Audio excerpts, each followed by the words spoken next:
بسم اللہ الرحمن الرحیم۔ السلام علیکم، آپ دیکھ رہے ہیں الف نیوز اور میں ہوں آپ کے ساتھ ماجد علی۔ شامل کرتے ہیں آج کی ون لائن ہیڈ لائن۔ وزیراعظم عمران خان کو روسی صدر ولادیمیر پوٹن کا ٹیلی فون۔ وزیراعظم عمران خان اور روسی صدر ولادیمیر پوٹن کے مابین ٹیلی فونک رابطہ ہوا، جس میں افغانستان کی موجودہ صورتحال اور دو طرفہ تعاون پر تبادلہ خیال کیا گیا۔ وزیراعظم ہاؤس سے جاری کردہ بیان کے مطابق دونوں رہنماؤں نے افغانستان کی صورتحال پر تبادلہ خیال کیا۔ وزیراعظم عمران خان نے کہا ہے کہ علاقائی امن اور خوشحالی کے لیے افغانستان میں امن اور استحکام ضروری ہے۔ وزیراعظم عمران خان نے کہا ہے کہ افغانستان کو فوری طور پر انسانی بنیادوں پر امداد کی ضرورت ہے۔ عالمی برادری افغانستان کے ساتھ رابطے میں رہے اور مشکل کی اس گھڑی میں افغان عوام کو تنہا نہیں چھوڑا جانا چاہیے۔ اعلامیہ کے مطابق وزیراعظم عمران خان نے مختلف شعبوں میں پاک روس تعاون بڑھانے پر زور دیا اور ساتھ ہی دونوں ممالک کے درمیان تعلقات مزید بڑھانے کے عزم کا اعادہ کیا۔ افغانستان کے عبوری وزیر خارجہ امیر خان متقی کا کہنا ہے کہ امریکہ بڑا ملک ہے اور وہ حوصلے کا مظاہرہ کر کے افغانستان کے ساتھ ظالمانہ رویہ نہ اپنائے۔ کابل میں پریس کانفرنس سے خطاب کرتے ہوئے انہوں نے کہا ہے کہ امریکہ 20 سال تک تنازع کے ذریعے کچھ حاصل نہیں کر سکا، آئندہ بھی ایسا ممکن نہیں۔ انہوں نے کہا ہے کہ جن ملکوں نے افغانستان کی مدد کی ان کا شکریہ ادا کرتے ہیں۔ جنیوا عالمی کانفرنس میں بھی جن ملکوں نے مدد کا اعلان کیا ان کا خیر مقدم کرتے ہیں۔ وزیراعظم عمران خان نے پنجاب میں بلدیاتی انتخابات فوری طور پر کروانے کے لیے اقدامات کرنے کی ہدایت کر دی۔ وزیراعظم عمران خان کی زیر صدارت پنجاب میں بلدیاتی امور سے متعلق اجلاس ہوا، جس میں وزیر بلدیات پنجاب میاں محمود الرشید ویڈیو لنک کے ذریعے شریک ہوئے۔ اجلاس میں پنجاب حکومت کی وزیراعظم عمران خان کو صوبے میں نئے لوکل گورنمنٹ ماڈل پر بریفنگ دی گئی۔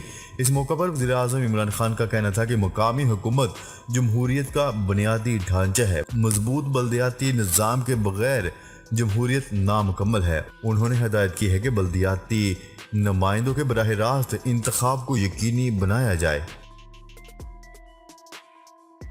کورونا ویکسین نہ لگوانے والے مسافروں کے لیے بڑی پریشانی کھڑی ہو گئی۔ پاکستان ریلوے کا ویکسینیشن نہ کروانے والے مسافروں کو ٹکٹ جاری نہ کرنے کا اعلان۔ تفصیلات کے مطابق پاکستان ریلوے نے 15 ستمبر کے بعد ویکسینیشن نہ کروانے والے مسافروں کو ٹکٹ جاری نہ کرنے کا اعلان کر دیا۔ ترجمان ریلوے کے مطابق NCOC کی تازہ ہدایت کی روشنی میں پاکستان ریلوے کے کورونا ویکسینیشن کے حوالے سے اہم اقدامات اٹھائے گئے ہیں۔ روسی صدر نے عملے کے کورونا ٹیسٹ مثبت آنے پر خود کو قرنطینہ کر لیا۔ روسی صدر ولادیمیر پوٹن نے اپنے عملے میں شامل متعدد افراد کے کورونا وائرس سے متاثر ہونے کے بعد خود ساختہ تنہائی اختیار کر لی۔ برطانوی خبرساں ایجنسی کی رپورٹ کے مطابق روسی صدر ولادیمیر پوٹن نے منگل کو ایک سرکاری میٹنگ میں بذریعہ ویڈیو لنک کی شرکت کے دوران کہا تھا کہ ان کے عملے میں شامل متعدد افراد کورونا میں مبتلا ہو گئے ہیں، جس کے باعث وہ آئسولیشن اختیار کر رہے ہیں۔ پوٹن کے مطابق کورونا سے متاثرہ افراد میں ایک شخص ان کے انتہائی قریب تھا اور وہ گزشتہ دنوں دیگر متاثرہ افراد سے بھی رابطے میں رہا تھا۔ اس حوالے سے روسی صدارتی آفس کریملن کا کہنا تھا کہ صدر ولادیمیر پوٹن بالکل صحت مند ہیں اور وہ وائرس کا شکار نہیں ہوئے۔ انہوں نے احتیاطی طور پر خود ساختہ تنہائی اختیار کی ہے۔ خیال رہے کہ 65 سالہ ولادیمیر پوٹن کورونا کی روسی ویکسین سپوتنک 5 کی 2 خوراکیں بھی لگوا چکے ہیں۔ قطر کے نائب وزیر اعظم اور وزیر خارجہ شیخ محمد بن عبد الرحمن الثانی نے فوری طور پر طالبان حکومت کو تسلیم کرنے کے امکان کو رد کرتے ہوئے کہا ہے کہ طالبان اپنے مثبت بیانات اور وعدوں پر عمل کرے۔ عالمی خبرساں ادارے کی رپورٹ کے مطابق قطر کے نائب وزیر اعظم اور وزیر خارجہ محمد بن عبد الرحمن الثانی نے افغانستان میں طالبان کے کنٹرول حاصل کرنے کے بعد پہلی بار ملک کا دورہ کیا۔ یہ کسی بھی غیر ملکی سفارتکار کا طالبان حکومت کا پہلا دورہ ہے۔ قطر کے وزیر اعظم نے اپنے دورے میں طالبان وزیر اعظم ملا محمد حسن اخون سمیت اہم حکومتی عہدیداروں کے ساتھ ملاقات کی اور نئی حکومت کے حوالے سے تبادلہ خیال کیا۔ چین کا طالبان حکومت کے لیے $1.5 کروڑ امداد کا اعلان۔ طالبان حکومت کے وزیر خارجہ مولوی امیر خان متقی سے چین کے ایلچی وانگ یو نے ملاقات کی اور انسانی ہمدردی کی بنیاد پر مالی امداد کا اعلان کیا۔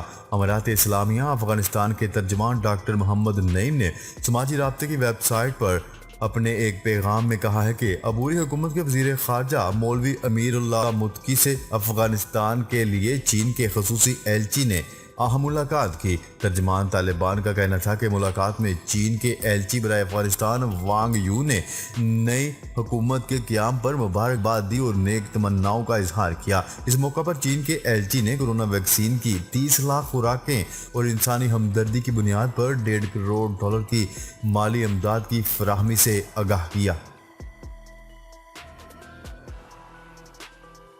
پیٹرولیم مصنوعات کی قیمت $10.5 فی لیٹر تک اضافے کا امکان ظاہر کیا جا رہا ہے۔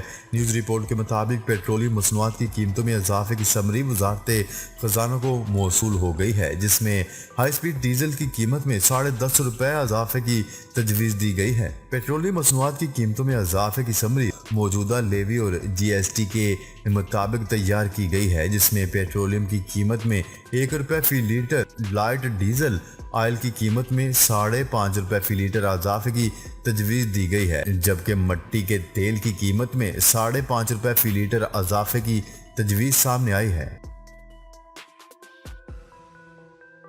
طالبان حکومت افغانستان کو امداد دینے پر پاکستان کی شکر گزار۔ طالبان کے وزیر خارجہ امیر خان متقی نے کہا ہے کہ جہاں بھی تبدیلی آتی ہے وہاں اعتماد کے لوگوں پر مشتمل حکومت بنائی جاتی ہے، اس لیے عالمی برادری حکومت سازی پر بے جا شرائط عائد نہ کرے۔ عالمی خبرساں ادارے کی رپورٹ کے مطابق طالبان کے وزیر خارجہ امیر خان متقی نے پریس کانفرنس میں دنیا پر امداد کی بحالی پر زور دیتے ہوئے کہا ہے کہ عالمی برادری کو امداد کو سیاست کی نظر نہ کرے۔ وزیر خارجہ امیر خان متقی نے مزید کہا ہے کہ امریکہ ایک بڑا ملک ہے اور اسے بڑے ظرف کا بھی مظاہرہ کرنا چاہیے۔ پاکستان سمیت انسانی ضروریات کو پورا کرنے کے لیے امداد کرنے والے دیگر ممالک کے بھی شکر گزار ہیں۔ افغان بارڈر پولیس نے تورخم کے راستے پیدل آمد و رفت کو بحال کر دیا۔ پیدل راستہ بحال ہونے سے افغانستان سے پاکستانی شہریوں کی وطن واپسی شروع ہو گئی ہے، جبکہ افغان شہریوں کو بھی وطن واپس جانے کی اجازت مل گئی۔ تورخم سرحدی گزرگاہ کو کورونا SOPs کے مطابق بحال کیا گیا ہے۔ NCOC کے 16 جون کے فیصلے کے مطابق افغانستان سے پاکستانی شہری واپس آ سکتے ہیں۔ ڈالر کی اونچی اڑان ملکی تاریخ کی بلند ترین سطح پر۔ پاکستان میں گزشتہ 3 مہینوں سے ڈالر کی قیمت میں مسلسل اضافہ ہو رہا ہے اور آج امریکی ڈالر ملکی تاریخ کی بلند ترین سطح پر پہنچ گیا۔ انٹر بینک میں ڈالر کی قیمت $168.94 جبکہ اوپن مارکیٹ میں $169.80 ہو گئی۔ آج کرنسی مارکیٹ کھلتے ہی ڈالر کی طلب میں مزید اضافہ ریکارڈ کیا گیا۔ اسلام آباد کے لیے بڑے منصوبے کی منظوری۔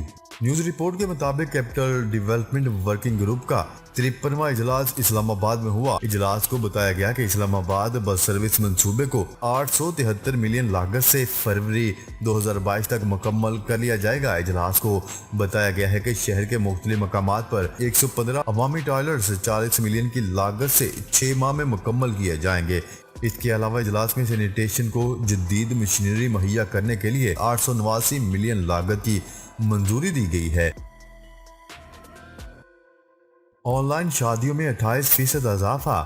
عالمی وبا نے جہاں دنیا بھر کے کاروباری زندگیوں کو نقصان پہنچایا ہے، وہیں شادیوں کے رجحانات میں بھی اضافہ دیکھنے کو آیا ہے۔ سعودی عرب میں کورونا وبا کے دوران آن لائن شادی کی دستاویزات کے اندراج میں 28% کا اضافہ ہوا ہے۔ العربیہ.net کے مطابق اپریل 2020 سے مارچ 2021 کے دوران آن لائن شادیوں کی تعداد 1,50,000 سے تجاوز کر گئی، جبکہ اس کے مقابلے میں مارچ 2019 سے اپریل 2020 کے دوران 1,17,000 آن لائن شادیوں کا اندراج کیا گیا۔ Online marriage contract service سعودی عرب کی وزارت انصاف کی طرف سے شروع کی گئی ہے۔ اس سروس کا مقصد مملکت میں غیر شادی شدہ مرد خواتین کے لیے شادی کو آسان بنانا ہے۔ خیال رہے کہ سعودی عرب میں آن لائن شادیوں کے اندراج میں مثبت تبدیلی اور آن لائن اندراج میں اضافے کو خوش آئند قرار دیا جا رہا ہے۔ جی تو ناظرین، اب تک کے لیے اتنا ہی۔ مزید خبریں لے کر بہت جلد آپ کی خدمت میں حاضر ہوں گے۔ تب تک کے لیے اپنا خیال رکھیے گا۔ اللہ نگہبان۔